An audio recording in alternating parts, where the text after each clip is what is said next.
As the aviation industry recovers and air travel demand continues to rise, airlines are grappling with the challenge of airport congestion and meeting passenger expectations. Enter the A380, known as the Magnificent A380, the largest and most beloved commercial aircraft ever built. Passengers adore its spaciousness and convenience, with over 500 passengers catered to by an abundance of lavatories. But why did airlines initially despise this luxurious giant, and what has changed their perspective now? Will they prioritize their own profits over passenger comfort? And as smaller, more economical planes took center stage during the pandemic, is the return of the A380 a sign of a shift in priorities? Join us as we delve into the fascinating world of the A380, its impact on the industry, and the complex decisions airlines face in meeting the growing demand for air travel. The A380 is a large, stable, and spacious commercial aircraft.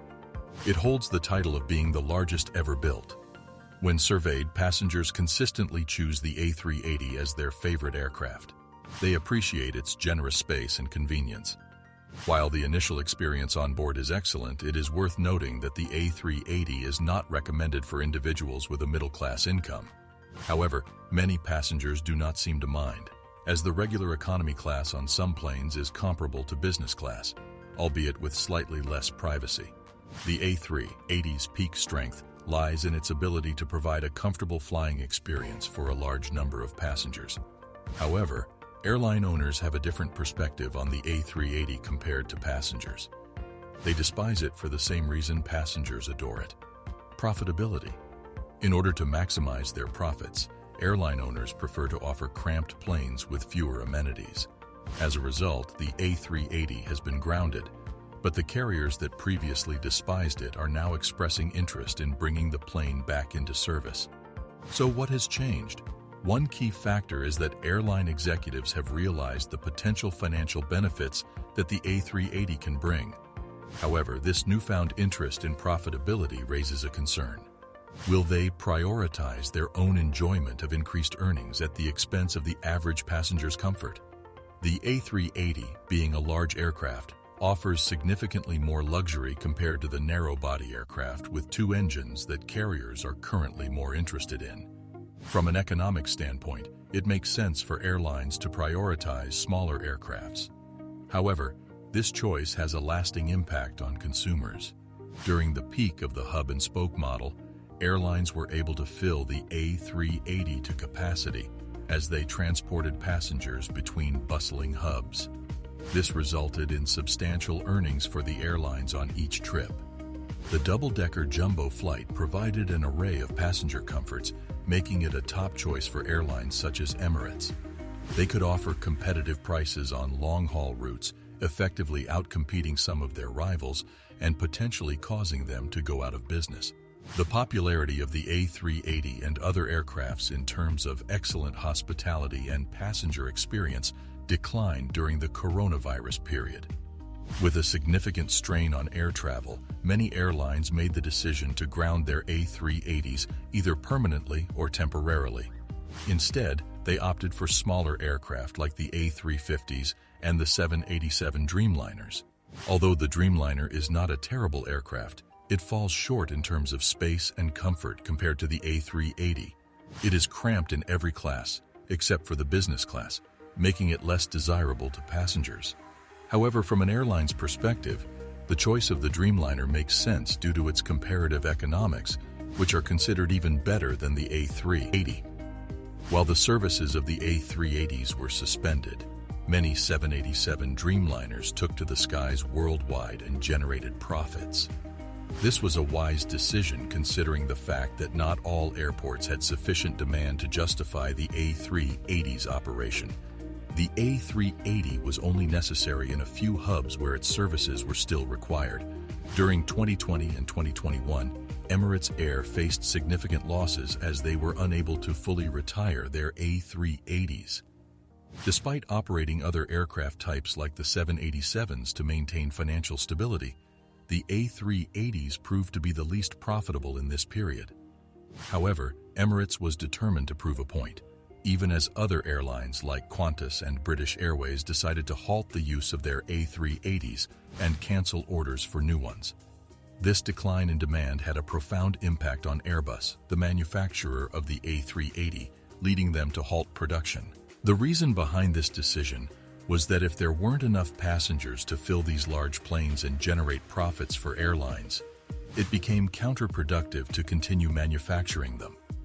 Passengers had no control over this situation and had to make do with the options provided by their local and international airlines for their travel needs.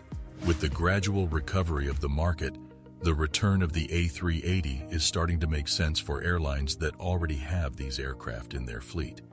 Despite the initial enthusiasm for smaller and more economical aircraft during the pandemic, airlines are now realizing the downsides of solely relying on them for their day-to-day operations. Since aviation activities have been steadily resuming since 2022, airlines have found that smaller aircraft are costing them more in terms of personnel. Comparatively, a single A380 can carry as many passengers as three 160-seater aircraft in one flight, requiring nearly the same number of crew members. By utilizing the A380 for long-haul travel, airlines can alleviate the need for additional crew members on shorter routes. Furthermore, they can also consider recalling some of the A380 crew members who were laid off during the decline in air travel, allowing them to resume their service aboard these aircraft. Overall, the return of the A380 offers advantages in terms of efficiency and resource allocation, allowing airlines to serve a larger number of passengers with a similar or even fewer number of crew members compared to operating multiple smaller aircraft. With the gradual return of the A380 following the market recovery, it is becoming evident that airlines are facing challenges with the increasing demand for air travel and airport congestion. While smaller aircraft were initially favored for their economy, they have proven inadequate in meeting passenger demand, leading to inconsistencies such as flight delays, postponements, and cancellations. The A380, with its massive capacity, can address this problem effectively. Unlike smaller airports that struggle to handle numerous small aircraft, the A380 can carry a significantly larger number of passengers at once, reducing congestion and improving efficiency. However, the limitation lies in the fact that some airports are too small to accommodate the A380, restricting the options for airlines. Additionally, there is a growing concern about the cramped seating in smaller aircrafts, which may lead to a review of safety standards by regulatory agencies like the FAA, potentially influencing airlines to consider switching to bigger planes with more spacious cabins. The A380 also boasts a shorter runway requirement for takeoff, despite its size, thanks to its four relatively quiet engines. Some airlines, such as Emirates, have proposed a remodeled version of the A380 with newer materials to enhance fuel efficiency and economics. The visibility and impact of the A380, along with other Airbus installations like the A350, have greatly influenced the Airbus brand and sparked tremendous interest among passengers. However, not all airlines prioritize customer service and satisfaction, as seen with Qantas, which prioritizes economic flights over passenger comfort.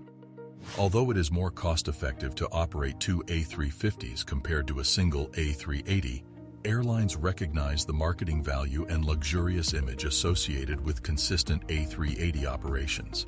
Furthermore, the cessation of the Boeing 747 has also played a role in airlines reintroducing the A380 to handle the routes previously operated by the 740. The profitability of the A380 is evident in high-demand routes, such as London to Los Angeles, where the aircraft's capacity allows for substantial profits. Its impeccable safety record, spanning 25 years without any crashes or catastrophic accidents, sets it apart from other Boeing aircrafts. Emirates, with over 110 units of the A380, stands out as the airline making the most efficient use of this aircraft. However, the future of the A380's production remains uncertain. When larger aircraft reach the end of their production cycles, manufacturers tend to redirect their resources to other projects. Reproducing the A380 would require significant expenses, which Airbus may not be willing to undertake if airlines are not willing to purchase it at a higher price. Nevertheless, existing A380s can continue operating for the next 25 to 30 years with proper maintenance. Regarding the restoration of A380 fleets, Emirates has already restored more than 50% of its grounded flights. Qantas and Lufthansa initially grounded their A380s permanently, favoring smaller aircraft for point-to-point travel. However, Lufthansa has started reintroducing some of their A380s, while Qantas is facing setbacks with maintenance services, hindering their complete restoration until early 2025. While the Airbus A350 fills the gap in the meantime, it cannot match the spaciousness of the A380. Airlines will likely explore competitive alternatives along with the limited number of A380s they have been able to restore.